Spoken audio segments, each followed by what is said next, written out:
No pleno do Parlamento de Galicia, a sanidade pública foi o eixo do debate cunha forte presión da oposición sobre Alfonso Rueda polo colapso nos hospitais e a falta de recursos.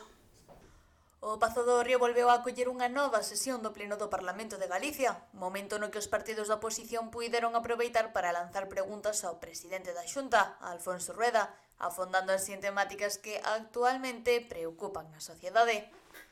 A sanidade pública foi a protagonista nesta sesión plenaria. O portavoz do PSOE de Galicia, José Ramón Besteiro, foi o encargado de iniciar este pleno reprochando ao presidente, Alfonso Rueda, o colapso sanitario que, lexos de disminuir, segue en aumento na comunidade galega.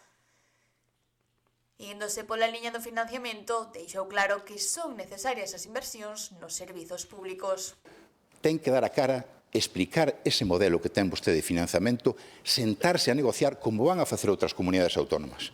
Porque se non o fai, señor Rueda, se non o fai, non nos veña despois a dar leccións a decir que non valoramos as súas opinións, sino que o que fará é dar unha mostra de cobardía política que lle costa a Galicia e aos seus intereses, unha cobardía basada única e exclusivamente no seguidismo que se fai das instruccións que lle dá o Partido Popular e Alberto Núñez Feijóo.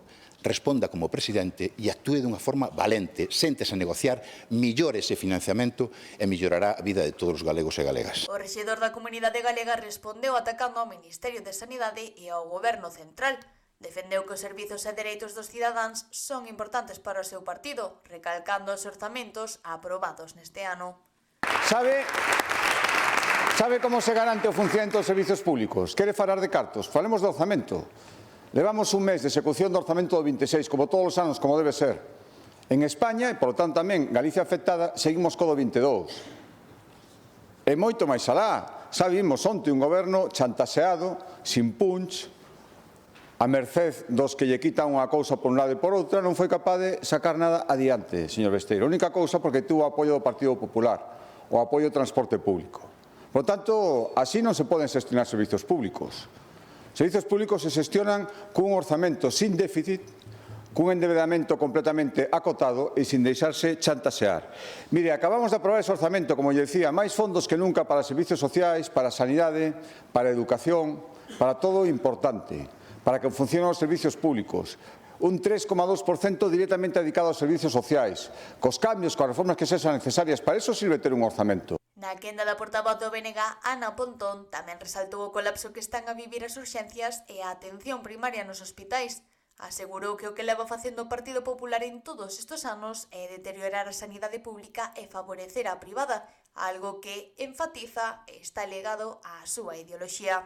Isto non pasa por casualidade, nin iso é incompetencia, é tamén ideoloxía, porque levan vostedes 17 anos deteriorando a sanidade pública para beneficiar a privada.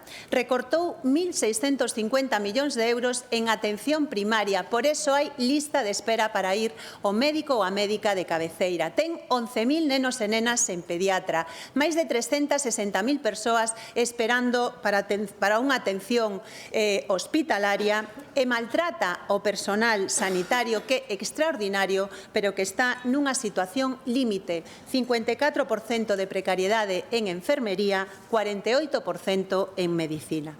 E por si isto fora pouco, o seu goberno cada ano dedica máis a financiar a sanidade privada. Entre as súas respostas, Alfonso Rueda atribuiu a suspensión de moitos actos médicos á folga contra o Ministerio de Sanidade. Mire, se vostede quere ser creíble, diga algo respecto, fálame das condicións dos médicos, pero non se dá conta que hai centos de médicos en folga e protestando contra un estatuto médico que ten que decidir o Goberno Central. E non estamos dicindo que teñen razón e que o fagan canto antes. Vostede nin unha sola palabra. Que sería se en vez de gobernar en Madrid os seus cómplices estuviera gobernando o Partido Popular? O que estarían dicindo, señora Pontón, o que estarían dicindo. Pleno parlamentario que outra semana máis pecha con moitas tensións, pero sen solucións claras e reais.